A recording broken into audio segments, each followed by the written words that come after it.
Mergulho comercial é uma das ocupações mais perigosas do mundo. O medo constante de cada mergulhador é ficar preso sob o peso de centenas de pés de oceano, pois estão ligados à superfície por um único cordão umbilical de salva-vidas. Quando a integridade deste link está em risco, as consequências são devastadoras. Esta é a falha fatal do acidente de mergulho do Wild Rake. A Infabco Diving Services recebeu um contrato para reparar uma estação de transferência de petróleo no Mar do Norte. Eles eram uma operação de mergulho comercial que tinha recém adquirido um novo navio, o Wild Rake.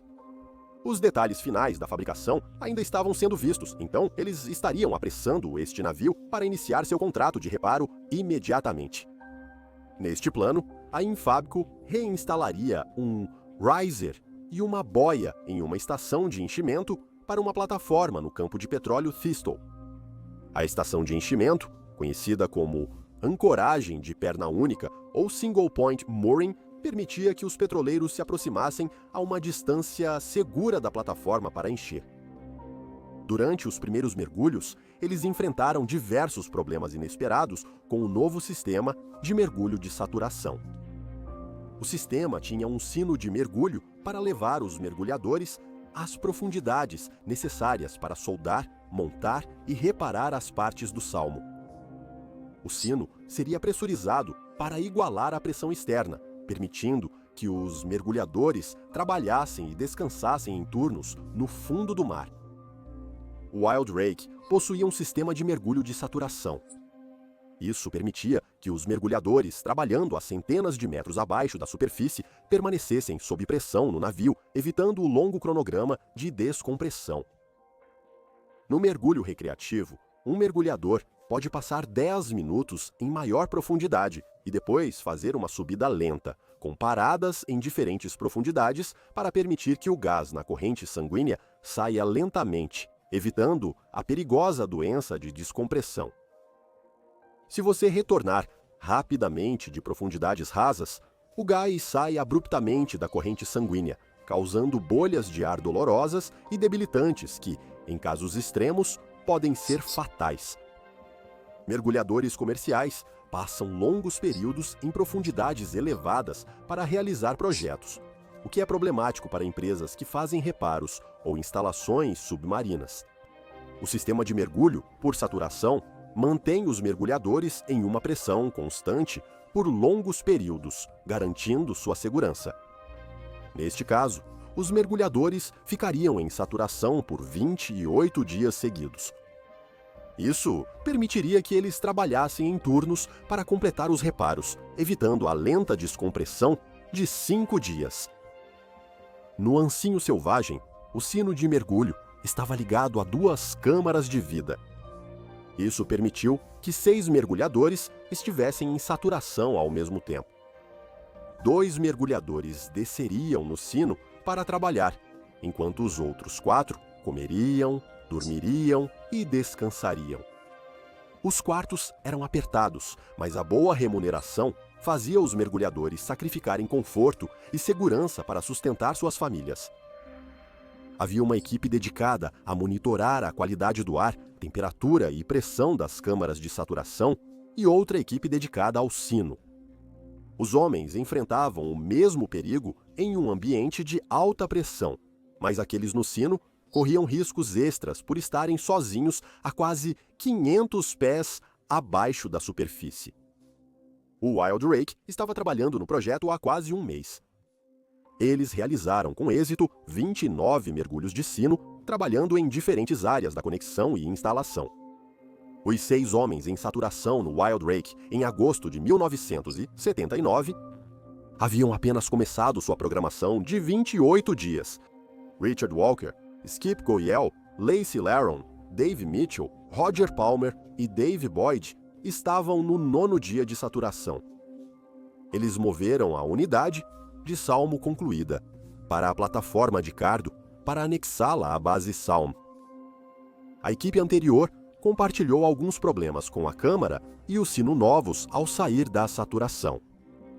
Os 17 mergulhos pioneiros no novo navio revelaram problemas a serem gerenciados e erros a serem corrigidos. Descobriu-se inicialmente que o sino não podia ser erguido até seu berço para ser tocado. O conector giratório era muito longo para o berço deste navio. Brian Masterson, proprietário da Infabco, decidiu retirar o giratório do cabo de elevação e reconectá-lo com 2 grilhões, parecendo um padrão de design fundamental perdido. Isso solucionou o encaixe, mas não substituiu bem a ação giratória necessária. O torque e o impacto nos grilhões eram inadequados, mas serviam temporariamente para este mergulho. Apesar de algumas características de design questionáveis para o sino, o novo grupo entrou na saturação confiante de que as equipes no navio os manteriam seguros. Então, em 7 de agosto, Richard e Skip estavam prontos para seu turno no sino. Às 23, os homens vestiam trajes de água quente para entrar no sino. Esses trajes eram fundamentais para o mergulho de saturação. Um dos tubos do cordão umbilical conduzia água quente até o sino. A água flui pelos trajes de mergulho para mantê-los aquecidos. A temperatura no Mar do Norte era de 40 graus Fahrenheit. O umbilical também continha tubos para a mistura de gás respiratório e eletricidade, além de cabos para medidores de profundidade, comunicações e vídeo. O sino foi projetado para ser selado, com um sistema de porta dupla que permitiria aumentar ou diminuir a pressão interna para corresponder à profundidade onde o trabalho seria realizado. Essa pressão também permitiria abrir as portas da escotilha sem inundar o interior. Um dos 2 homens se abaixaria na água e se tornaria o homem de bloqueio, realizando o trabalho fora do sino. O segundo homem ficaria dentro como vigia, para monitorar os níveis de monóxido de carbono, pressão do ar, comunicações e o cordão umbilical do astronauta no exterior. Às 11h40, Richard mergulhou na água escura para começar o trabalho da noite. Ele concluiu várias tarefas e agora usava uma câmera de vídeo para exibir a base ao superintendente de mergulho no navio. Após algumas passagens com a câmera, ele virou para retornar ao sino. O que ele viu foi confuso por um segundo, mas então ficou extremamente claro. O sino estava bem mais próximo do fundo do mar, pendurado em um ângulo de 45 graus. Ele apontou a câmera para o sino, mostrando a equipe de cima enquanto se movia instantaneamente em sua direção, sabendo que precisava entrar antes que atingisse o fundo. Uma falha de design incomum deste sino era a ausência de estrutura para mantê-lo fora do fundo arenoso. Se colocado no chão, o sino ficaria diretamente no solo, sem espaço para operar a porta do alçapão. Enquanto Richard se movia para o sino, Skip estava dentro, abrindo a válvula de gás para elevar a pressão interna. Com a queda de 25 pés do sino, a água gelada começava a subir pelo tronco. Às 2h45 da manhã, Richard informou à superfície que o cabo de elevação não estava mais conectado ao sino. Ele subiu pelo tronco e fechou a porta interna, enquanto ele e Skip buscavam entender o ocorrido. No navio, a equipe notou que o cabo de elevação do sino havia quebrado e ele estava pendurado apenas pelo cordão umbilical. A tela de vídeo ficou preta, sem comunicação vinda do sino. No convés, outro enorme problema foi revelado. Água quente jorrava por todo o convés do umbilical. Este foi outro defeito de projeto revelado semanas antes, quando a linha de água quente rachou e quebrou dentro do umbilical. O tipo incorreto de tubulação foi usado e logo se rompeu devido à flexão e curvatura do umbilical. O problema foi resolvido adicionando uma nova linha de água quente, fora do umbilical, fixando-a com fita ao redor da linha existente. A ruptura do cabo de elevação causou um dano instantâneo no umbilical, comprometendo sua tubulação externa. Agora, eles estavam sem comunicação e com menos água quente, mas a linha de gás e os medidores de profundidade ainda pareciam funcionar corretamente. A equipe da campainha viu que a pressão interna havia aumentado, sinalizando que os caras estavam dentro e aumentaram a pressão para selar a porta. Por enquanto, essa era uma situação um tanto estável. O fornecimento de ar estava bom e também havia tanques de ar de emergência acoplados à campainha. Nesta situação, um navio de mergulho normalmente usaria seu método secundário para recuperar o sino. Para mergulhos comerciais, os navios precisavam ter meios primários e secundários de recuperação de sino operantes. Em mais uma falha grave de design, o método secundário precisou ser desativado poucas semanas antes. O navio foi projetado para lançar o sino através de uma piscina lunar no convés. Infelizmente, os projetistas não tinham experiência com o agitado Mar do Norte, nem em soltar um sino em uma piscina no convés. Devido às tempestades, o sino foi lançado na água pela lateral do navio. Havia um bom sistema de guindaste chamado davit, que podia se estender sobre a água para lançar o sino dessa maneira. Infelizmente, quando o peso do aglomerado estava pendurado na parte inferior, não passava pelo corrimão do convés. O peso do aglomerado servia como mecanismo de lançamento do sino e também como sistema de recuperação de emergência em caso de rompimento do cabo de elevação. O sistema possuía um peso pesado, suspenso por 2 cabos guia. Assim que o peso atingisse o fundo do mar, o sino seria abaixado à profundidade correta nas linhas guia. Isso permitiu um caminho estável para o sino. Sem um cabo de elevação, o peso do aglomerado poderia ser puxado de volta pelos cabos guia e o sino recuperado de forma rotineira. Decidiu-se remover o sistema de peso do aglomerado para limpar o trilho e lançar o sino na água. Eles usavam este método há semanas, mas não se esforçaram para corrigir esta situação perigosa. Com Richard e Skip seguros no sino, sem cabo de elevação ou peso de aglomerado para resgatá-los, discutiam-se opções para recuperar o sino com segurança. De volta ao sino, os homens seguiam o protocolo. Eles estavam presos no sino, sem comunicação com a superfície. Eles continuaram tentando enviar mensagens, mas só ouviam estática no rádio. O ar e a água quente ainda fluíam, então eles só precisavam se manter firmes e aguardar o resgate para recuperá-los. De repente, sentiram 2 puxões bruscos. Eles estavam incrédulos, mas tentavam recuperar o sino usando sua linha de vida mais valiosa. Skip gritou nos comunicadores: "Nos coloque no fundo", repetidamente. Ele não sabia se estava sendo compreendido, mas estava desesperado para proteger o único elo que os mantinha vivos. No Wild Drake, o superintendente de mergulho Holmes enfrentava enorme pressão para descobrir como recuperar o sino. Ele sabia que o peso do aglomerado não funcionava, então teriam que depender do único outro método disponível, o umbilical. Alguns sistemas de sino permitiam o uso do umbilical como método de recuperação de emergência, mas o Wild Drake não era necessariamente um deles. A empresa que fabricou este navio deixou passar alguns detalhes importantes sobre mergulho de saturação, construção de sino e limitações nas condições de operação. Não era reconfortante confiar que a hidráulica do umbilical aguentaria a carga, segundo eles. Eles fabricaram um umbilical com materiais impróprios que já havia falhado, uma escolha arriscada. Brian Masterson, proprietário da Infábico, e Holmes consultavam os mergulhadores mais experientes para discutir alternativas. A opção mais segura seria baixar os homens até o fundo do mar para reduzir a pressão no umbilical e então pedir a outro navio que enviasse seus mergulhadores para reconectar um cabo de elevação ao topo do sino descontrolado. Às 2h57 da manhã, eles contataram o navio de mergulho mais próximo, o Stena Welder.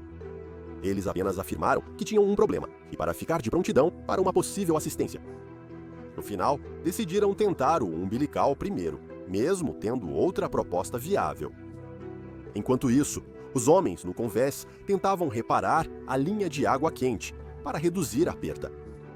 O trabalho foi interrompido quando ordenaram ligar o motor hidráulico na roda umbilical. Eles ficaram atônitos com o pedido, mas não podiam desafiar o proprietário e o superintendente de mergulho. O umbilical começou a puxar com força e enrolar-se na roda, mas logo a ordem de parada foi dada. Os homens estavam totalmente incrédulos. O umbilical se partia, com os fios e tubos individuais presos na lateral da roda. Eles estavam profundamente presos, e agora a água quente jorrava deste moedor de carne. Era o momento de pedir ajuda e aguardar que a equipe Steiner-Welder reconectasse o cabo de elevação. Mas não foi isso que Masterson e Holmes decidiram. Eles ainda estavam determinados a usar o cabo umbilical para resgatar o sino. O Wildrake possuía um guindaste no convés que seria utilizado. Eles repetiram o esforço para içar o sino até o navio pelo cabo umbilical. Logo no início, eles encontraram novamente o desastre. O cabo umbilical não apenas se dividia, mas os tubos e fios literalmente estalavam e se partiam. Neste momento crucial, uma transmissão fraca era ouvida vindo do sino. A voz tensa pedia que o sino fosse colocado no fundo do mar. Skip enfim foi ouvido. Dentro do sino, Skip e Richard ficaram chocados que o sino havia sido arrastado pelo seu cordão umbilical. Mas quando o movimento cessou, eles perceberam que algo terrível ocorrera. As luzes se apagaram, então ligaram a energia de emergência da bateria para avaliar a situação. O umbilical foi danificado, restando apenas duas linhas intactas, o gás principal e a profundidade interna superior. Agora eram 3h45 da manhã e o relógio oficialmente começou a contar. A linha de água quente havia sido cortada e o risco mais urgente seria a hipotermia. Eles seguiram os procedimentos e abriram seus trajes de sobrevivência, que eram apenas cobertores de alumínio, não os trajes completos esperados. Às 4, o soldador da Stena foi chamado para realizar o resgate. Os dois navios trocavam instruções e equipamentos, mas às 5h45 os problemas foram resolvidos. Ed Frank e Phil Casey, mergulhadores da Stena, desciam para conectar o fio e contatar Skip e Richard. Inicialmente, os soldadores pretendiam erguer o sino sozinhos para simplificar o transporte, mas Brian Masterson tinha outra ideia. Ele os instruiu a conectar o cabo de elevação do ancinho selvagem ao sino, ficando responsável por resgatar os homens. A sugestão parecia absurda para o superintendente de mergulho no soldador Stena. Eles estavam sobre a localização do sino para o ângulo de elevação mais seguro e o ancinho selvagem teria que enrolar o sino em um ângulo de 45 graus, algo inédito no mergulho comercial. Isso contrariava as melhores práticas, mas Masterson não era mergulhador, era empresário. Seus erros acumulados pareciam continuar sem que ninguém pudesse objetar efetivamente. O sino do soldador estava na área-alvo, mas teve que procurar por mais de 1 hora para localizar o sino. Quando a equipe do Wildrake deu as coordenadas, eles esqueceram que haviam movido o sino para longe da base do Salmo horas antes, mas esqueceram de atualizar as coordenadas do local. Isso não seria um problema se o transponder do sino estivesse no lugar como nas 29 imersões anteriores. Na noite anterior, quando Skip e Richard eram abaixados no Mar do Norte, o transponder se soltou do exterior do sino. Ao invés de puxar o sino de volta e fixá-lo corretamente, os marinheiros foram instruídos a apenas cortá-lo. Após vários atrasos, eles tinham pressa de colocar o sino na água. Nesta situação crítica, onde cada minuto importa, esse desperdício de tempo foi inacreditável. Coordenadas incorretas, sem transponder para a localização. Ficou a cargo de Frank e Casey caminhar em um arco amplo ao redor do sino deles para encontrar os homens perdidos. Por um terrível azar, o soldador da Stena estava reparando o sino deles pouco antes do pedido de ajuda. Então, as luzes do lado de fora do sino deles não funcionavam, e as comunicações do mergulhador para o sino também estavam fora de serviço. Isso tornou a operação extremamente complicada e perigosa para esses homens. Casey entrou na água às 6h44 da manhã para iniciar a busca e, após mais de 1 hora, finalmente fez contato com o sino. Ele bateu na janela com o cabo da faca, aliviado ao ver o movimento frenético dentro. Ele viu um rosto e 2 polegares para cima na vigia. Eram 7h55 e eles foram confirmados como vivos e bem. Durante a busca, Richard e Skip desconheciam o que ocorria. Eles aguardavam sem comunicação havia mais de 3 horas. Após analisar as opções, decidiram recorrer à última ação de emergência disponível. Fora de cada sino, há pesos presos para contrabalançar sua flutuabilidade natural como uma bolha de ar. Em caso de emergência, os pesos podem ser liberados para o sino subir rapidamente à superfície e ser recuperado. O fator crucial que permite essa recuperação é que ambos os homens precisam estar trancados dentro do sino sob pressão controlada. Do contrário, essa subida veloz seria fatal. Recentemente, ocorreram mortes por liberação acidental de pesos de queda. Se um homem estivesse fora do sino, trabalhando, seria arrastado para o topo e teria uma morte horrível. Esses eventos recentes estavam frescos na mente da equipe do Wild Rake. Semanas antes, foram instruídos a adicionar cordas de nylon para prender os pesos de queda externamente ao sino, evitando liberação acidental. O problema é que os mergulhadores teriam que sair do sino para cortar as cordas antes de ativar o mecanismo de liberação. Skip e Richard sabiam deste sistema incomum e que um deles teria que sair para cortar as cordas antes que a hipotermia os impedisse de fazer o mergulho. Havia um obstáculo devastador. Eles estavam presos no fundo do mar. O sino estava levemente inclinado, então o tronco não estava totalmente nivelado com o fundo arenoso.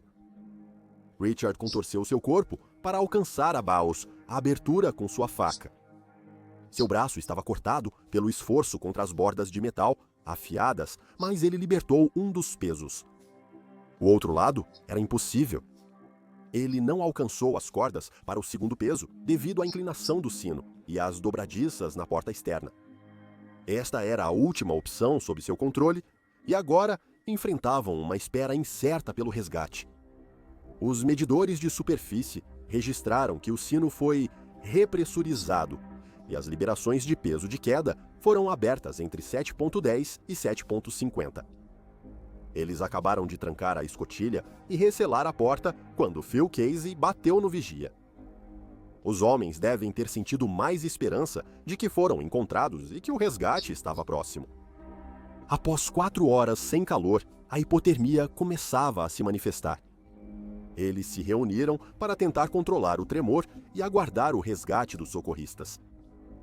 Encontrar o sino foi só o primeiro passo de um processo difícil para Casey. Ele precisou levar o cabo do elevador até o sino e assegurar que tudo estivesse igual e seguro em um oceano escuro, sozinho. As luzes e comunicações do sino não funcionavam, exigindo muitas viagens de volta ao sino para se comunicar com a superfície. O soldador Stena acima era jogado pelas ondas do oceano, fazendo a orientação e localização do sino mudar constantemente. A cada viagem, Casey recomeçava a busca pela direção da base do Salmo e do sino Wild Rake. A dificuldade de sua tarefa foi enorme, quase ficando hipotérmico ao tentar salvar 2 colegas mergulhadores. Às 9h02, ele observou os mergulhadores pelo vigia. Eles faziam movimentos de mão frenéticos, mostrando o desespero total para serem salvos. Após várias viagens, o cabo do elevador foi finalmente conectado. Era 10h10 quando Casey deu outra olhada nos homens e ficou aliviado ao ver que eles ainda estavam vivos e alertas. Já se passaram mais de 7 horas desde que o cabo se rompeu e pelo menos 5 horas sem água quente. Os homens estavam hipotérmicos, mas agarrados à esperança. Depois de muitos percalços, o sino foi finalmente preso ao ancinho selvagem e eles estavam preparados para resgatar o sino e salvar os homens. Às 11h40, a catraca começou a girar, mas em minutos, outro erro devastador destruiria a frágil conexão. A escolha de Masterson de arrastar o sino em um ângulo de 45 graus, em vez de apenas mover o ancinho selvagem diretamente acima, custaria tudo a eles. Quando o sino começou a se mover pelo leito do mar, ele ficou preso, mas Masterson orientou o operador do guindaste a balançá-lo para frente e para trás, puxando a linha com força total. O resto da tripulação ficou perplexa. Aquilo não era mergulho adequado. Tudo deveria ser cauteloso, verificado e reverificado. Puxar a única linha de vida, sem reposicionar o navio ou enviar mergulhadores para olhar o problema, era imprudente. Seus piores medos se confirmaram quando um estrondo alto e um estalo na linha a fizeram afrouxar. Eram 12h20 e o sino estava perdido novamente. Dentro do sino, Richard e Skip devem ter sabido exatamente o que aconteceu. Já haviam se passado 8 horas desde que o sino esfriara e 2 horas desde o último olhar pela janela. Eles ouviram o barulho metálico do fio sendo preso e o sino finalmente se movia. O alívio intenso deve ter renovado suas esperanças de resgate. Mas então, o inimaginável, um estrondo alto de metal parou abruptamente o sino. Após um momento, o baque do fio quebrando e o sino voltou ao leito do mar.